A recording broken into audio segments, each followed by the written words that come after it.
Hi, everyone. Welcome to a special New Year's edition of The Brian Zimmerman Show, where I share personal tell all stories and revelations of my good and bad experiences in sales, music, and in radio. I wasn't planning on doing this type of episode today, but I just received an offer that I wanted to share with you guys. You know, when candidates receive an offer, it's joy, right? It's excitement. It's exciting.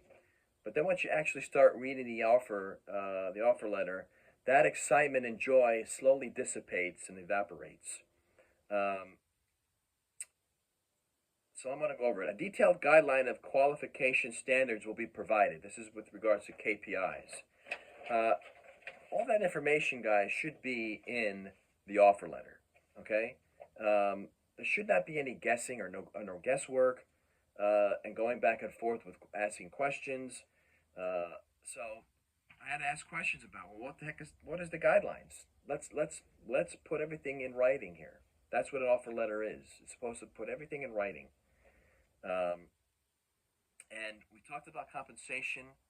I gave them the OTE and what I made before and what I like to make now, and they didn't budge. They appeared to be okay with it. So I was expecting an offer to be relatively close to those numbers, and this is pretty much half of that, which was a complete embarrassment. The offer they gave me did not reflect my years of experience or what my successes and accomplishments throughout the year, my career. So another big miss on their part. I never I met the guy that was going to be reporting to the manager. I never got to really know him or understand what type of manager he is or his management style. I was dealing with somebody else with this offer that should have been really my manager, because like I said before, I mean, if that chemistry and mojo between your manager is vital for success on both parts, for you and the company. So I was disappointed that I wasn't really dealing with my manager, uh, who did this. Somebody else sent me the letter, and I was the people answering the questions I had was not my manager. So another big miss here. So I sent them a counter offer, saying, if I accomplish your goals and I can get X, Y, Z done, uh, would this be a fair? Do you feel like this is a fair counter offer? And so they responded. I got an email back from them. Well, we had internal communications and we decided to move into a different direction. I'm thinking to myself, it was a waste of time, both on my part and your guys' parts. If a company is really interested in working with a candidate, they would answer all the questions and they would say, A, we can't meet your counter. B, we can counter, here's our counter offer. Or C, our original offer stands.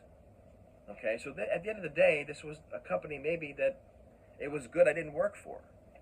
And I was speaking to a friend of mine, a former colleague of mine, and he said to me, what is happening in the modern business world today with that response? Doesn't anybody care about people anymore? Uh, no transparency, leaving a lot of important information and details out of an offer.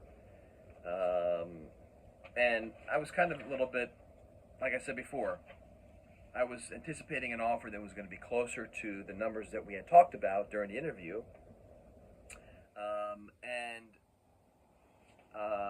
not to answer follow-up questions that I had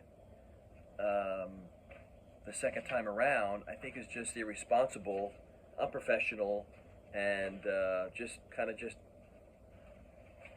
So this was a job offer from hell. But that'll do it for me. I'm Brian. As always, thanks for tuning in, and I will see you next time.